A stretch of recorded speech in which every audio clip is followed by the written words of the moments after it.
Today I want to focus on 4 things, which all have to do with data transparency and what SPR is not showing all of us, whether it is academics, political parties, or the larger public. The first one is that there has been a detailed study done by JPN where very important information about problems of the electoral roll was given to SPR on non-resident voters. And to my knowledge, SPR has not done anything about this information and instead has just ignored it. This is going to be a very important part of my presentation. Second thing is that SPR themselves collect data about the nationality of the voters on the electoral roll, and when we looked through this data, we found that there were a significant number of foreigners that were identified. And the third point I want to bring up is that in our analysis of a couple of more recent electoral rolls, we found that a significant number of voters were deleted and added without exhibition. That means they were not publicly displayed. And fourthly, there were excluded details in the latest quarterly update given by the Elections Commission to the political parties. And I think this has something to do with the fact that many academics and also analysts such as myself were revealing problems that we found in the first 3 updates of 2011.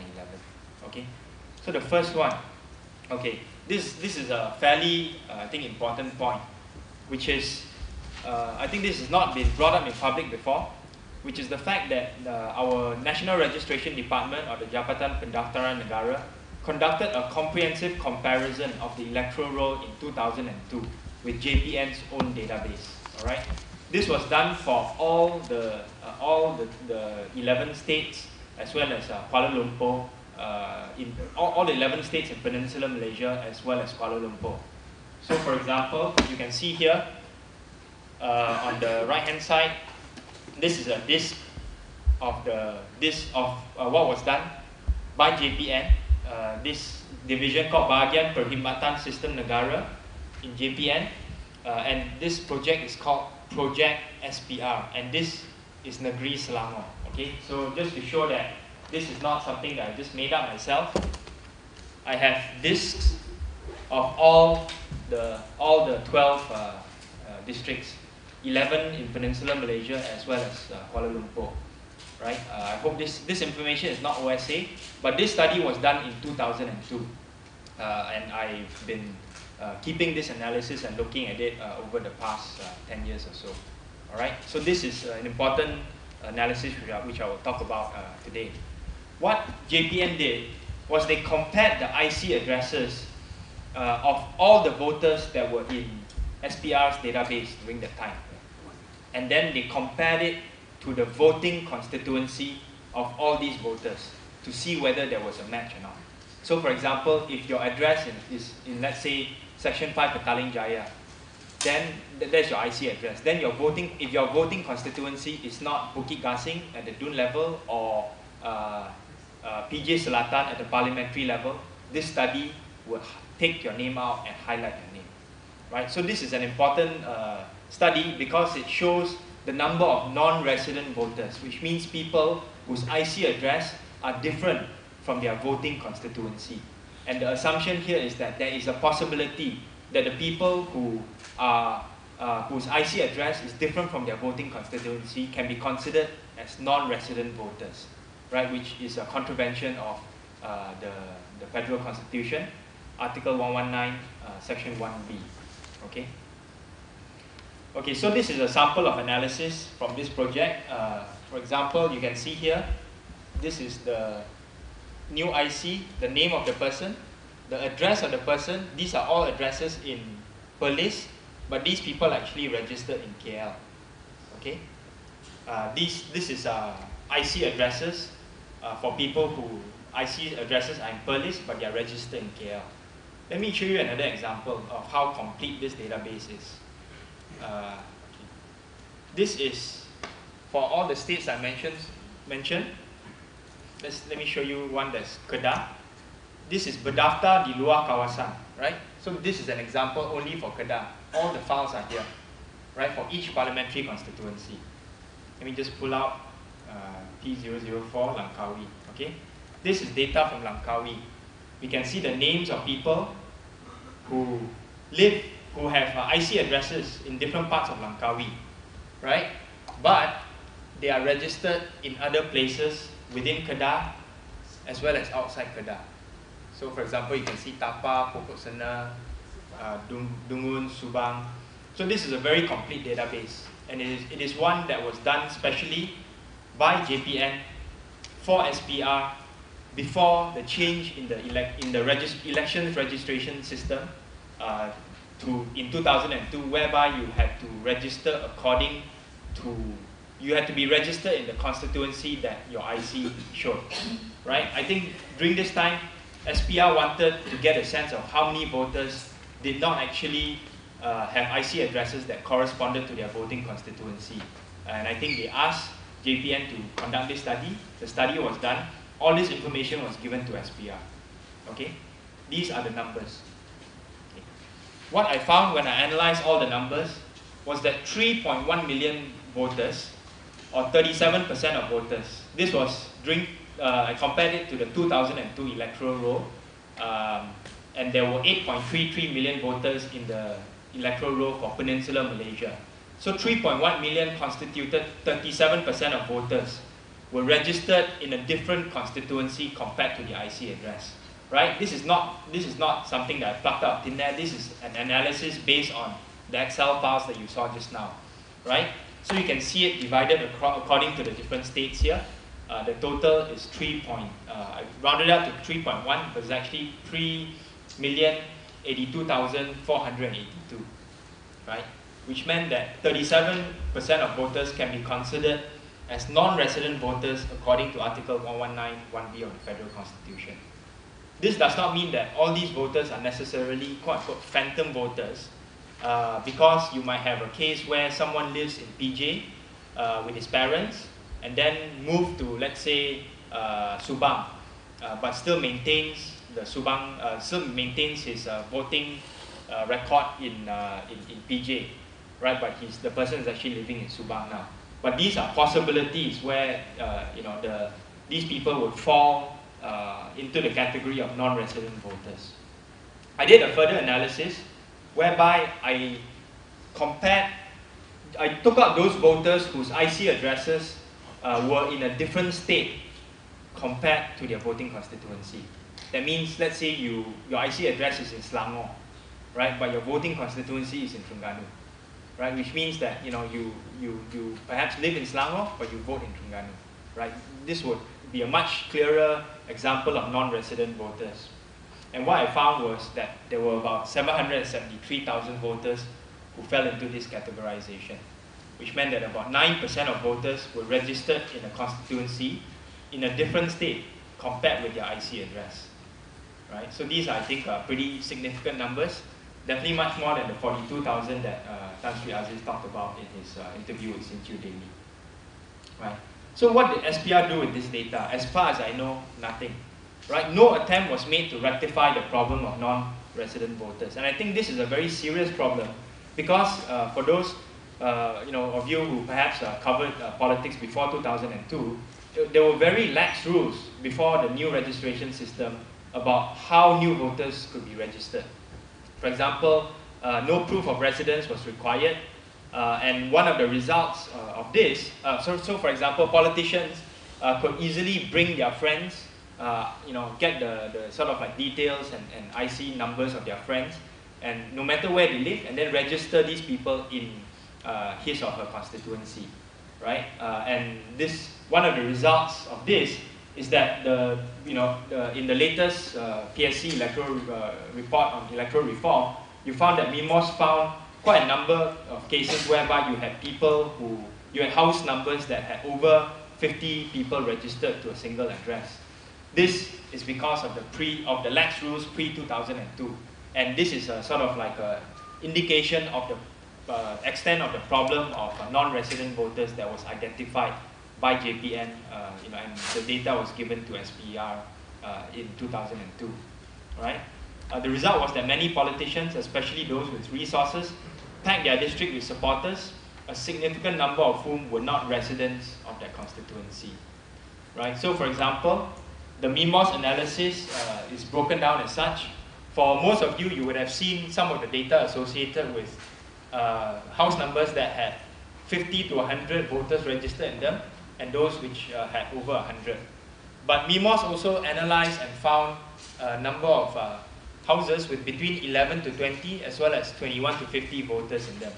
So when I calculated out the possible number of voters that were in this sort of like category, I found that about 260,000 voters, as many as 260,000 voters could be involved, could be categorized under this category of voters who were registered in houses which had a high number of voters in them, right?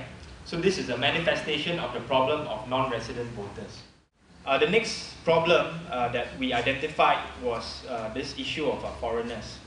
I think those of you who may have seen copies of the electoral roll would know that in the electoral roll that is officially released to political parties as well as to academics and members of the public who are interested, there is no, the regular electoral roll does not have ethnicity or bangsa attached to it, right? But actually, SPR does collect this data on a, on a very comprehensive basis. Let me just show you an example. So, for example, you can see this is a database that I compiled using SPR data that is not available to the public. And what you can see here is that there's a category called bangsa. All right, let me highlight it and blow it up. Okay.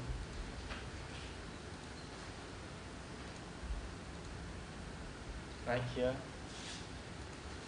Oops, sorry. Oh. Right. So what I did is that I isolated out the bangsa or the nationalities which I considered to be foreign. Right. You can see here. Let me just pull it out again. Right. So you can see Afghan, Australia, Bangladeshi, Bhutan, British, Equatorial Guinea, Germany, Indonesian, Pakistani, Vietnamese, and I found that there were about 65,000 of these voters. 65,000 of these voters in the Q3 electoral roll, Q3 2011 electoral roll, right? And I think what I find even more troubling is the fact that out of these 65,000, of course, you can say that these 65,000, many of them actually have been Malaysian, are foreigners, people of foreign descent, but who have become Malaysian citizens, right? So they are, naturalized citizens, hence they have the right to vote, correct? That is definitely a possibility, and I looked into that as well. So what I did is that I extracted the state IC, which is the state IC, the last two digits. The 6, 7, and 8 digit. Where if there's a 71, it means that the person was born overseas. If it's not 71, there's a list of state codes to indicate that the person was actually born in Malaysia. Right? This is what I found. Okay, these are the list of the nationalities that I extracted. And this information is not given to the public or political parties. I managed to come across it. And, but the SPR does keep detailed data of this nature, as I've shown you just now.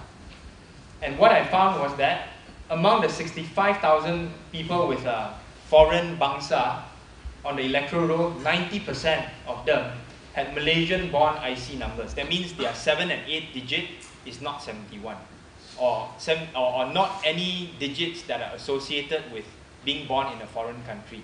That means they are either 1, 2, 3, 4, 5, 6, 0, 1, 0, 2, 0, all the way up to, I think the yeah, no, but even beyond, actually now it's 15 or 16, but even beyond that, you have special codes for Sabah and Sarawak that are like 43, 44, 45, all that kind of thing. All these are included under sort of like Malaysian-born IC numbers. And what I found was that 58,692 out of 65,455, or about 90% of them had, of these foreigners, in quote-unquote inverted commas, had and IC numbers that indicated that they were born in Malaysia, right? So let me give you a sample.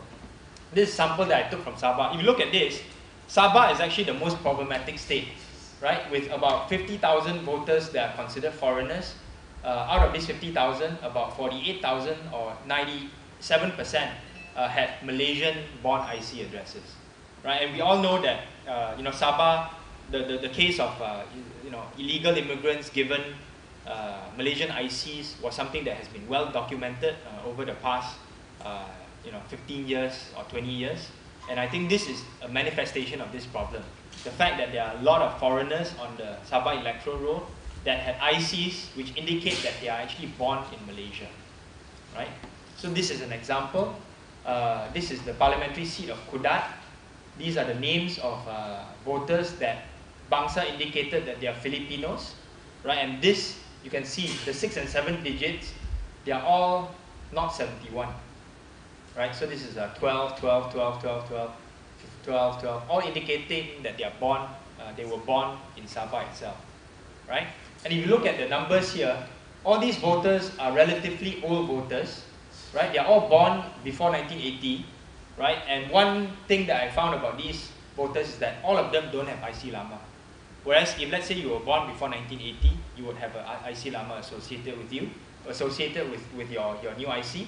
And also, all of these people did not have any addresses attached to them, right? So you can see the alamat is actually blank, right? If I were to sort of like show you the full sample of the Sabah sample, you can see already, right? Filipinos, all with state code 12, the alamat is actually blank, right? So these are some of the constituencies that they are registered in, right? I've hidden some columns to make it easier to see, and you can see all these voters do not have full IC addresses, right?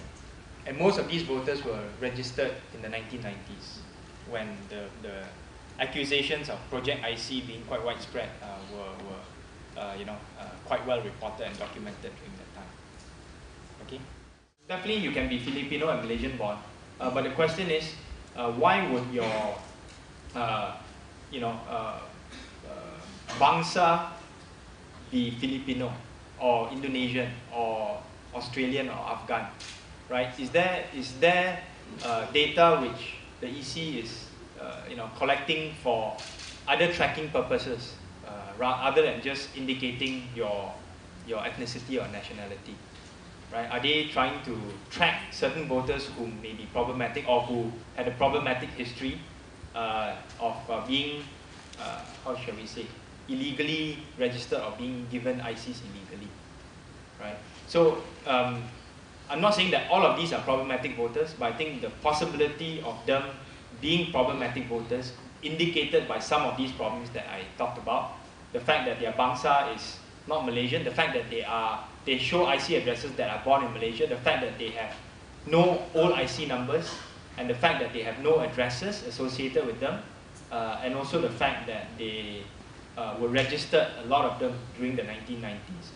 I think all these combined together give me reason to say that, given the fact that the EC has all this information at hand, shouldn't it make a more concerted effort to try to investigate the reasons behind some of these problems?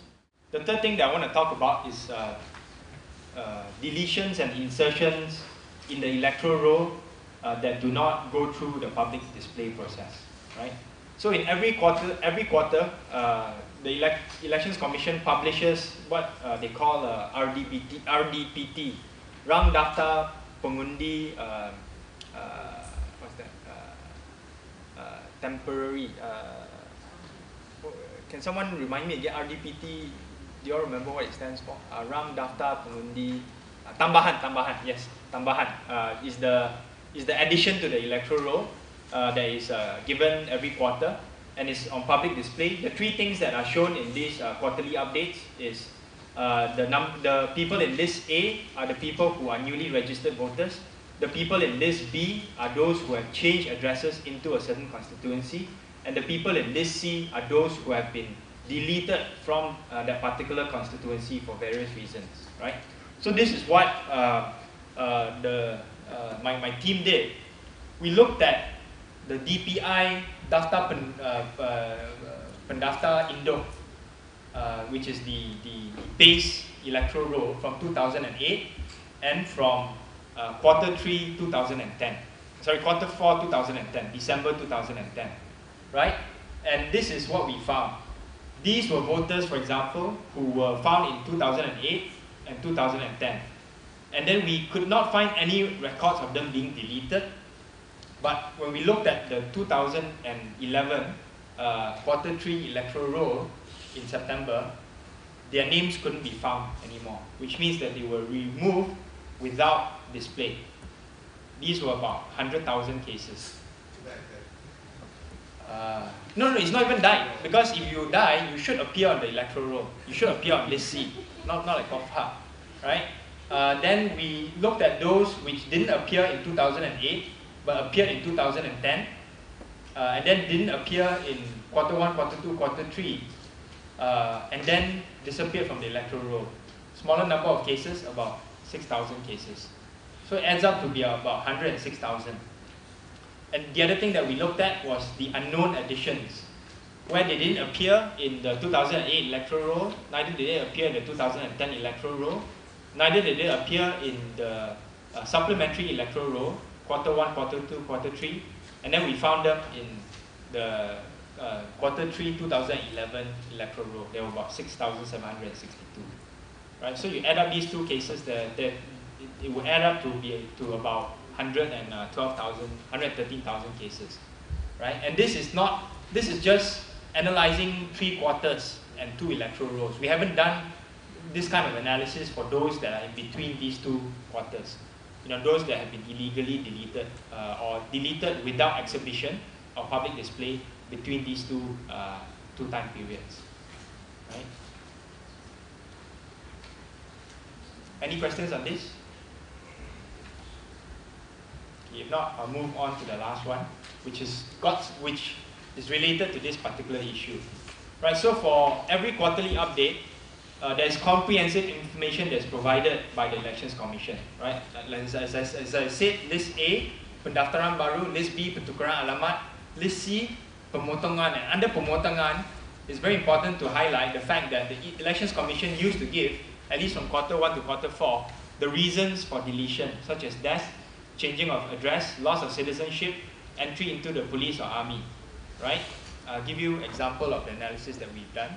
Okay, this one I'll blow it up.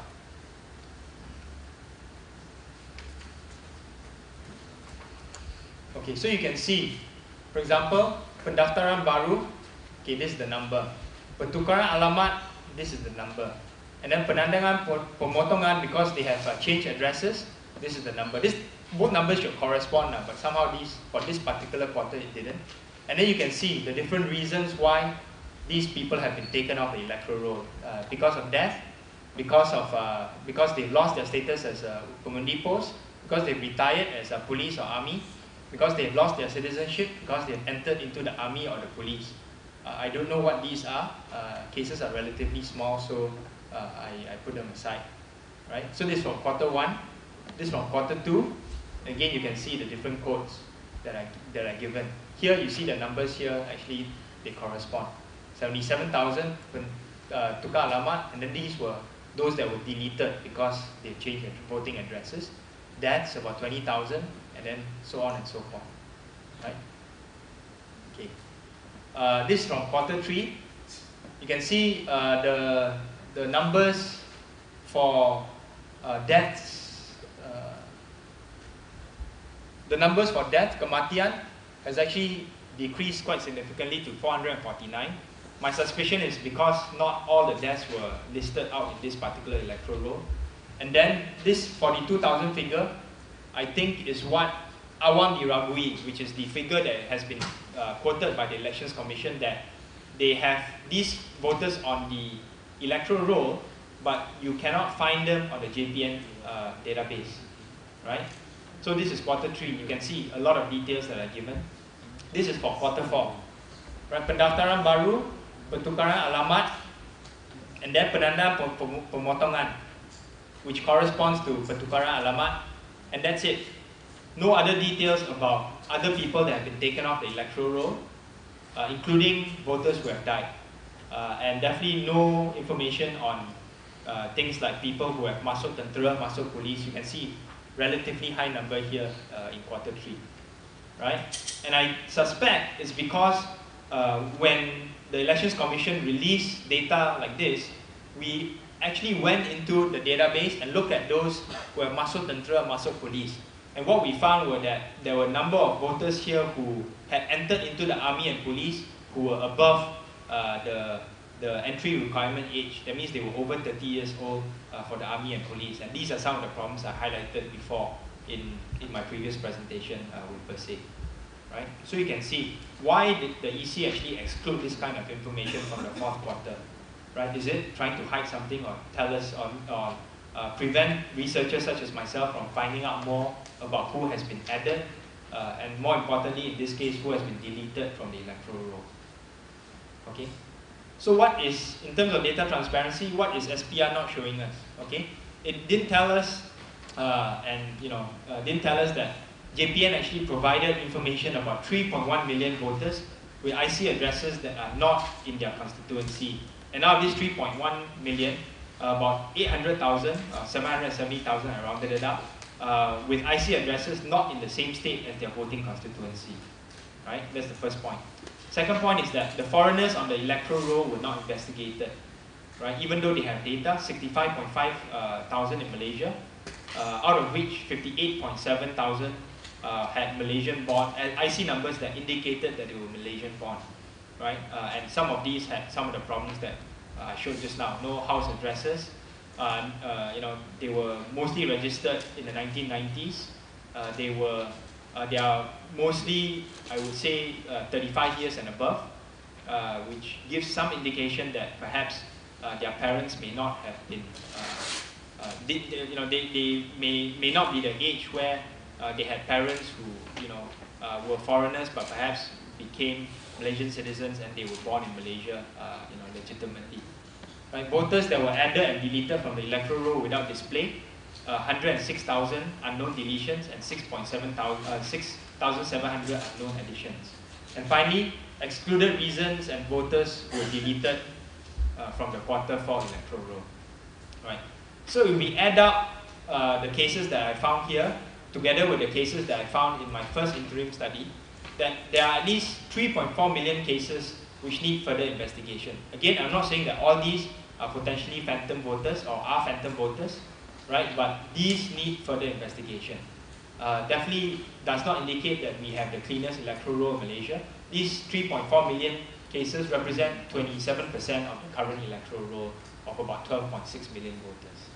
Right? And these are the the numbers associated with some of the bigger categories that needs to be investigated, including the 3.1 million voters who are registered in different constituencies compared to their ICs, 65,000 foreigners, the unknown deletions and additions.